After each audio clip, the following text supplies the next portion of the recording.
चंपा की कहानियां। बहुत समय पहले की बात है। एक छोटे से गांव काशीपुर में रामनारायण नाम का एक साधारण किसान अपनी पत्नी सविता और बेटी राधा के साथ रहता था।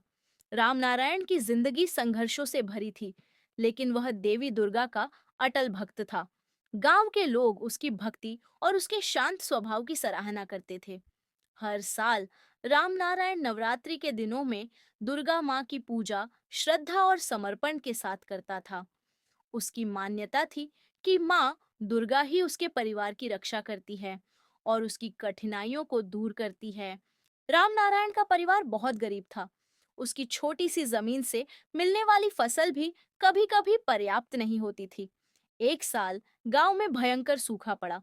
फसलें बर्बाद हो गईं और गांव के सभी किसान संकट में आ गए। रामनारायण भी इस विपत्ति से अछूता नहीं रहा।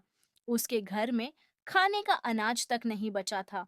उसने गांव के बड़े जमींदार से मदद मांगी, लेकिन किसी ने उसकी पुकार नहीं सुनी। रामनारायण ने अपनी पत्नी से कहा, अब माँ दुर्गा ही हमारी मदद कर सकती हैं। मैं उनसे प्रार्थना करूंगा कि वे हमें इस संकट से उबारें। नवरात्रि के दिन आ गए थे।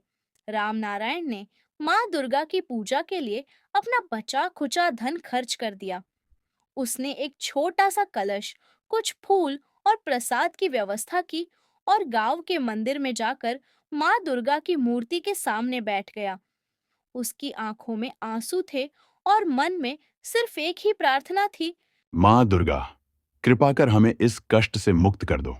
पूजा के बाद रामनारायण ने पूरी श्रद्धा से देवी दुर्गा का ध्यान किया और उनसे मदद की गुहार लगाई।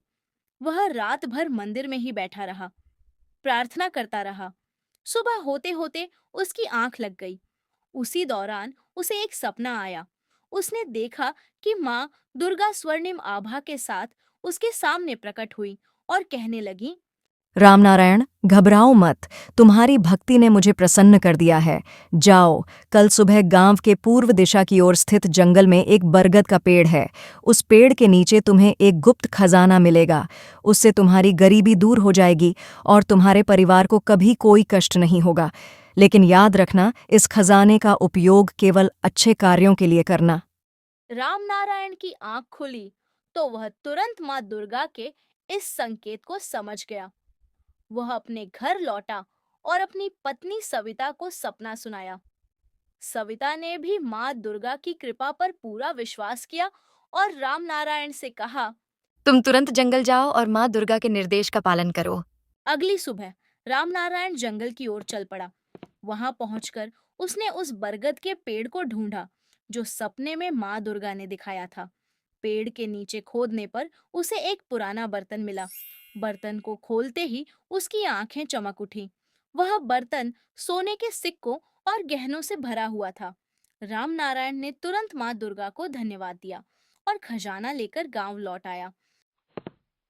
रामनारायण की गरीबी अब दूर हो चुकी थी। उसके बाद उसने गांव के सभी गरीब किसानों की मदद की, जिनकी फसलें सूखे के कारण बर्बाद हो गई थीं। रामनारायण के इस नेक काम की पूरे गांव में सराहना होने लगी।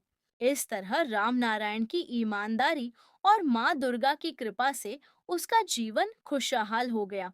गांव के लोग उसकी कहानी से प्रेरित होकर दुर्गा माँ के प्रति अपनी भक्ति और विश्वास को और मजबूत करने लगे। इससे यह सीख मिलती है कि सच्ची भक्ति और ईमानदारी से की गई प्रार्थना कभी व्यर्थ नहीं जाती।